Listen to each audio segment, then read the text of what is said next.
Hello there, dear friend. If you're listening to this, maybe you're sitting in your favorite chair with a cup of tea or coffee, or maybe lying down after a long day. Maybe the room feels a bit too quiet lately. Maybe you've been wondering, am I the only one feeling this way? Let me tell you something straight from the heart. You are not the only one. In fact, millions of seniors across America feel exactly what you feel. A sense of being left out, a silence that feels too loud, or a longing for something more. That feeling has a name. It's called loneliness. And it's nothing to be ashamed of. You see, loneliness doesn't care how big your house is. It doesn't care how many people you used to know. It can find its way into your life, quietly, gently. And suddenly you wake up one day realizing you haven't had a meaningful conversation in weeks. Let me say this early. Loneliness is not a sign that you failed. It's not a weakness, it's a signal, a message from your soul that says, I still have love to give, I still need connection. And that's beautiful. That means your heart is still alive. But here's the truth. If left unchecked, loneliness can slowly affect your health. Studies in the US have found that chronic loneliness in older adults can increase the risk of heart disease, high blood pressure, depression, even memory loss. It's been compared to smoking 15 cigarettes a day. But here's the hopeful part. Loneliness is treatable. It's not permanent. It can be softened, reduced, even replaced with connection, joy, and a new sense of purpose. So today, for the next hour and a half or so, let's talk. Not just about loneliness, but about how to beat it gently, kindly, one day at a time. First, let's start small, very small. When you wake up in the morning, before you even reach for your cane or glasses, try saying one kind sentence to yourself. I'm still here. I matter. This day is mine. It may feel silly at first, but saying it out loud reminds your brain and your heart that life is still moving. Then, try to create rhythm in your day. Don't let time blur together like an endless gray fog. Set gentle anchors. Maybe 8:20 a.m. is window time. Open the blinds, look outside, stretch your arms. Maybe 9 o'clock is breakfast with music from your youth. Sinatra, Elvis, Motown, whatever lifts your spirit. At 10 o'clock, maybe a 5-minute walk around your home, even if it's just from kitchen to living room. Routine gives us meaning. It gives us little moments to look forward to. And then, reach out. Yes, I know, it's not always easy.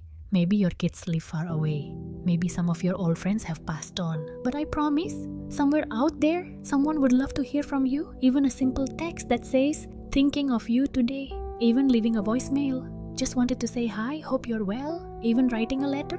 Old-fashioned? Yes, but powerful. A letter becomes a treasure. In many towns across America, there are senior call programs where volunteers check in weekly. If that interests you, your local area agency on aging can help you sign up. Now, let's talk about purpose. Loneliness often feels heavier when we feel like we're no longer needed, but that is a lie. You are needed. Maybe not by the same people as before, but your wisdom, your humor, your presence, those are gifts. So ask yourself, what makes me feel alive? Is it telling stories, writing poems, cooking for others, knitting? You could donate homemade scarves to shelters, read children's books on video to schools, record voice messages to send to grandchildren. You may be retired from your job, but you are never retired from your value. Now, let's talk about technology. I know it can be frustrating, but it can also be a lifeline. Ask a grandchild, niece, or neighbor to help you set up video calls. Apps like Zoom, FaceTime, and even Facebook Messenger let you see faces and smiles, not just hear voices. You could join an online Bible study, a virtual book club, or even live stream concerts from home. And what about pets? In nursing homes across the US, even robotic pets are now being used to comfort residents. They purr, move, respond to touch. But real pets, if you're able to care for them, can be even better. A rescue cat that curls on your lap, a dog that needs daily walks, even fish in a bowl, something to care for. When you nurture another life, it helps nurture your own. Don't forget about spiritual connection. Faith communities often have outreach programs. Many churches will call homebound members regularly. Some will send communion or host prayer calls. You are still part of the flock, no matter where you are.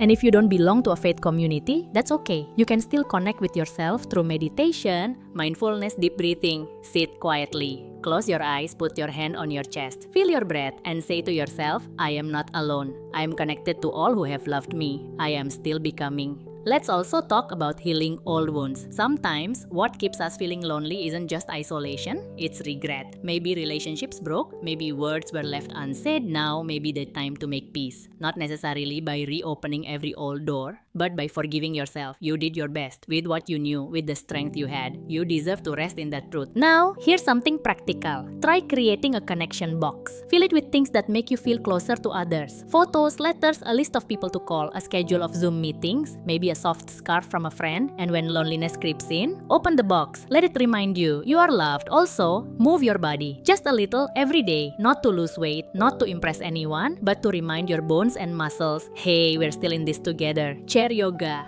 slow dancing in your living room, gentle stretching, even massaging your own hands with lotion. That's movement too. And now, let's talk about joy. Yes, joy is still allowed. Laugh at all comedy, watch your favorite shows again, sing along to silly songs, bake cookies even if no one visits, then eat them all if you want. Joy isn't childish, it's human. Let joy be part of your medicine. And lastly, let's talk about courage. It takes courage to keep showing up, to keep trying, to keep opening your heart, even when the world feels quiet. So if you've made it this far, still listening, that means you're already winning. Because today, you chose connection. You chose to hear a voice. You chose to believe in better days. Let me leave you with this. Your story isn't over. There are still chapters left to write. There are still people to meet, memories to make, smiles to give, and laughter to share. Loneliness may visit, but it doesn't have to stay. And anytime it returns, press play. Let this be your reminder. You are worthy of love. You are full of light. And you, dear listener, are never truly alone. From my heart to yours, thank you. Thank you for staying. Thank you for listening. Now go ahead, take a deep breath and take that first small step. You've got this, and we're right here with you.